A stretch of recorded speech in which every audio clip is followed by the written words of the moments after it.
Shalom, Bapak Ibu, Saudara-saudari yang terkasih di dalam Tuhan Yesus Kristus.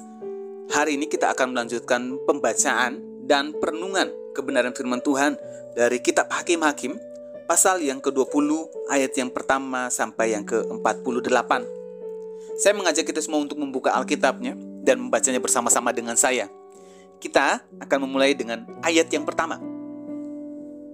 Begini bunyi firman Tuhan. Lalu majulah semua orang Israel dari Dan sampai Berseba dan juga dari tanah Gilead. Berkumpullah umat itu secara serentak menghadap Tuhan di Mizpah. Maka berdirilah para pemuka dari seluruh bangsa itu, dari segala suku orang Israel, memimpin jemaat umat Allah yang jumlahnya 400.000 orang berjalan kaki yang bersenjatakan pedang. Kedengaranlah kepada Bani Benyamin bahwa orang Israel telah maju ke Mizpah. Berkatalah orang Israel, ceritakan bagaimana kejahatan itu terjadi. Lalu orang Lewi, suami perempuan yang terbunuh itu menjawab, aku sampai dengan gundiku di Gibea, kepunyaan suku Benyamin, untuk bermalam di sana. Lalu warga-warga kota Gibea itu mendatangi aku dan mengepung rumah itu pada malam hari untuk menyerang aku. Mereka bermaksud membunuh aku, tetapi gundiku diperkosa mereka sehingga mati.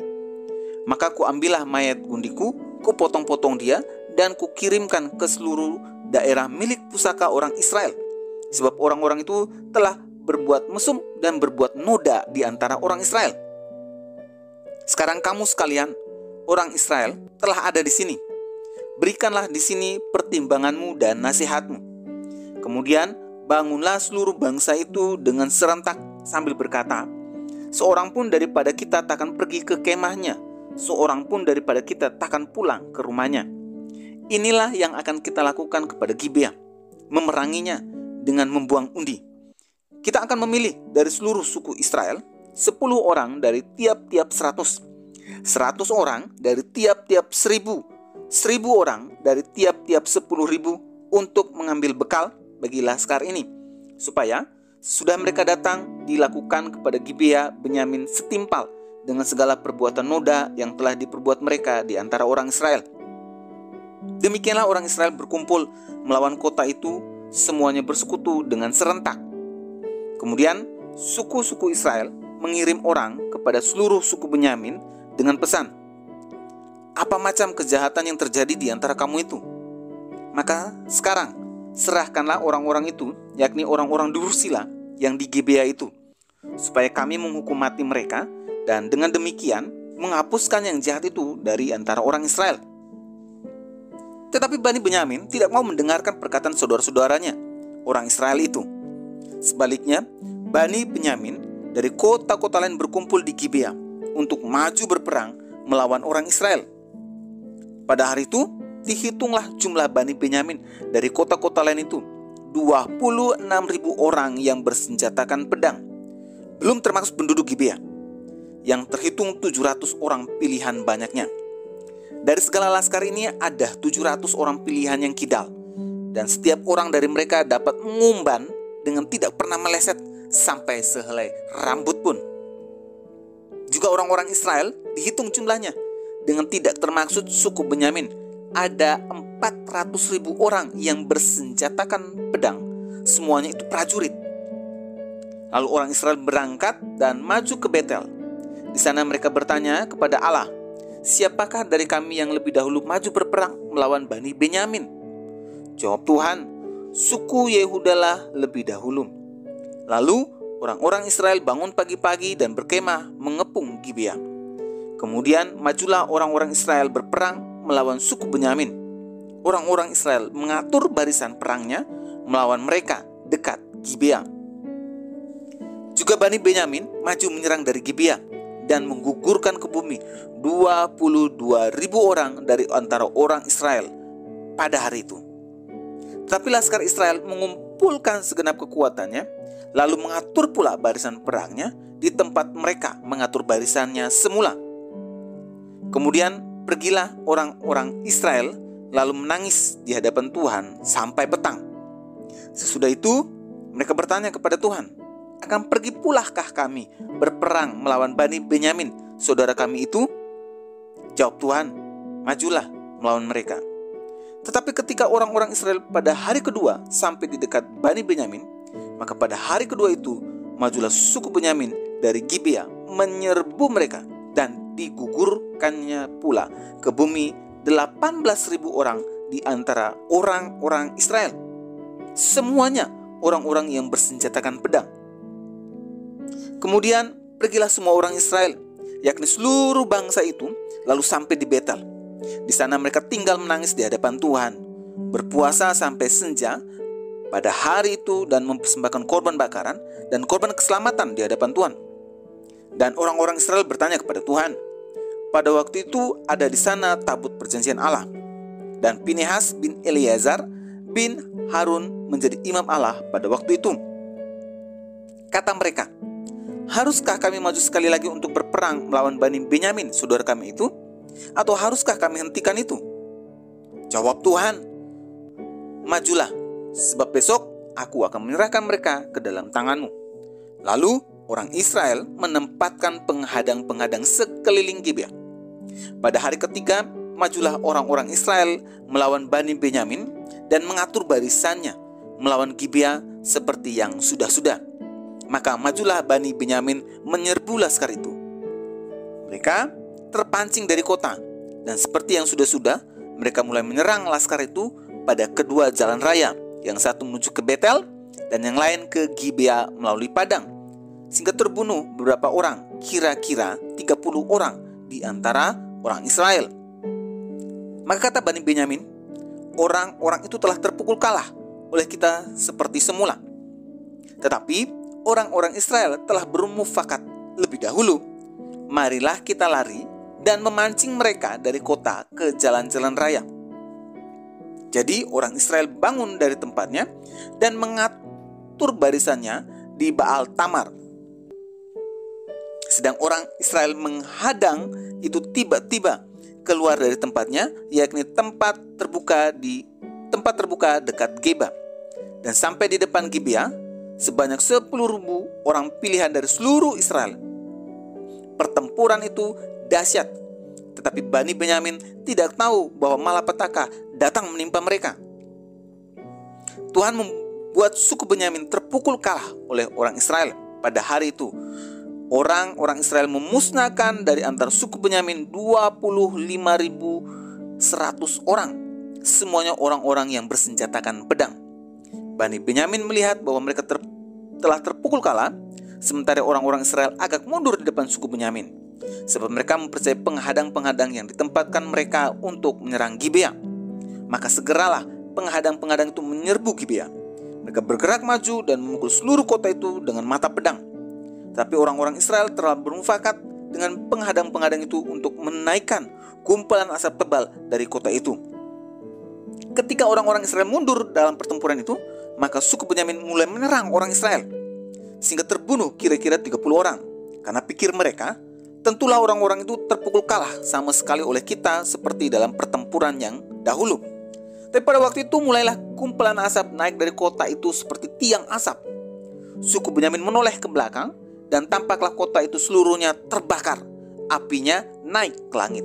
Lagi pula orang-orang Israel maju lagi. Maka gemetarlah orang-orang Benyamin itu, sebab mereka melihat bahwa malapetaka datang menimpa mereka. Jadi larilah mereka dari depan orang-orang Israel itu ke arah padang gurun. Tapi pertempuran itu tidak dapat dihindari mereka. Lalu orang-orang dari kota-kota menghabisi mereka di tengah-tengahnya. Mereka mengepung suku Benyamin itu, mengejarnya dengan tak henti-hentinya, dan melandanya sampai di depan Gibea di sebelah timur. Dari Bani Benyamin ada tewas 18.000 orang, semuanya orang gagah perkasa. Yang lain berpaling lari ke padang gurun, ke bukit Batu Rimon. Tetapi di jalan-jalan raya masih diadakan penyabitan susulan di antara mereka. 5.000 orang mereka diburu sampai ke Gideom, dan dipukul mati 2.000 orang dari mereka. Maka yang tewas dari suku Benyamin pada hari itu seluruhnya berjumlah 25.000 orang yang bersenjatakan pedang. Semuanya orang-orang gagah perkasa. Tetapi 600 orang berpaling lari ke padang gurun ke bukit batu Rimon dan tinggal 4 bulan lamanya di bukit batu itu. Tetapi orang-orang Israel kembali kepada Bani Benyamin dan memukul mereka dengan mata pedang, baik manusia, baik hewan, dan segala sesuatu yang terdapat di sana. Juga segala kota yang terdapat di sana mereka musnahkan dengan api.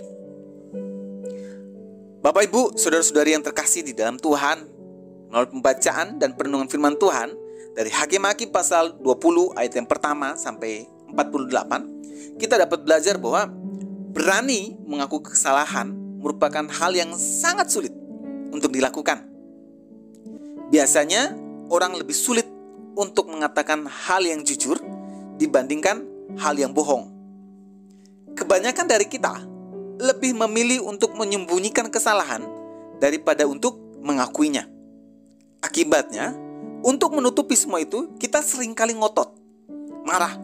Bahkan seringkali juga kita menggunakan segala cara untuk menutupi kebohongan, kesalahan, sehingga dapat merugikan banyak orang karena kesalahan tersebut. Nas yang kita baca hari ini menunjukkan perang saudara antara Israel dengan orang Benyamin. Bisa dikatakan penyebabnya adalah adanya dua pihak yang telah melakukan kesalahan. Namun mereka tidak menyadarinya. Kesalahan pertama kita bisa lihat bahwa orang Lewi yang memotong jenazah gundiknya menjadi 12 bagian dan mengirimkannya kepada setiap suku Israel. Orang Lewi ini melaporkan kejadian yang tidak sesungguhnya. Pasalnya ia sendiri yang menyerahkan untuk dipakai banyak orang. Kesalahan kedua datang dari orang Benyamin.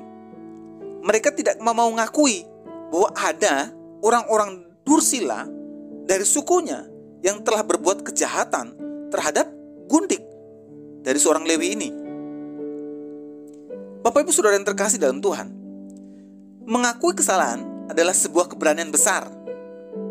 Andaikan orang Lewi itu berani mengatakan kebenaran dan orang Benyamin juga mau mengakui kesalahan, perang saudara ini tidak akan terjadi. Namun akibat dari kesalahan ini, banyak orang yang terbunuh dari kedua belah pihak. Cara hidup orang-orang pada masa itu sudah begitu bobrok dan tidak lagi melibatkan Tuhan. Dampaknya semua orang merasa diri sebagai orang yang benar.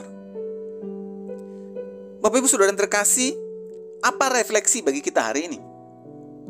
Refleksinya, bagaimana reaksi kita saat melakukan kesalahan? Maukah kita berkata jujur? Maukah kita mengakuinya dengan tidak menambahi atau mengurangi peristiwa yang sudah terjadi dan tidak menjadikan orang lain sebagai kambing hitam? Atau malah sebaliknya, kita kompromi, menyembunyikan kesalahan tersebut, tidak mau mengakui kesalahan, dan berbohong, dan terus menambah kebohongan. Hari ini kita diingatkan dari perenungan firman Tuhan hari ini, bahwa ingat, belajar dari perenungan hari ini menceritakan sesuatu yang tidak sesuai kebenaran. Perbuatan bohong, sepakat untuk menyembunyikan kesalahan, akan membawa dampak kematian bagi diri kita sendiri maupun bagi banyak orang. Oleh sebab itu, kita sebagai orang percaya hari ini diajar untuk berkata yang sejujurnya dan menjadikan firman Tuhan sebagai cermin hidup kita. Dan ingat, tindakan atau perbuatan berbohong tidak boleh dilakukan dan tidak boleh ada di dalam mulut orang percaya. Sederhananya, Perjanjian Baru mengatakan bahwa kalau ya, katakan ya, kalau tidak, katakan tidak. Mari kita berdoa. Tuhan, kami mengucap syukur melalui perenungan hari ini. Kami belajar dari firman Tuhan hari ini bahwa berkata jujur dengan semua peristiwa yang ada. Kalau kami melakukan kesalahan, kami belajar untuk berani mengakui kesalahan kami.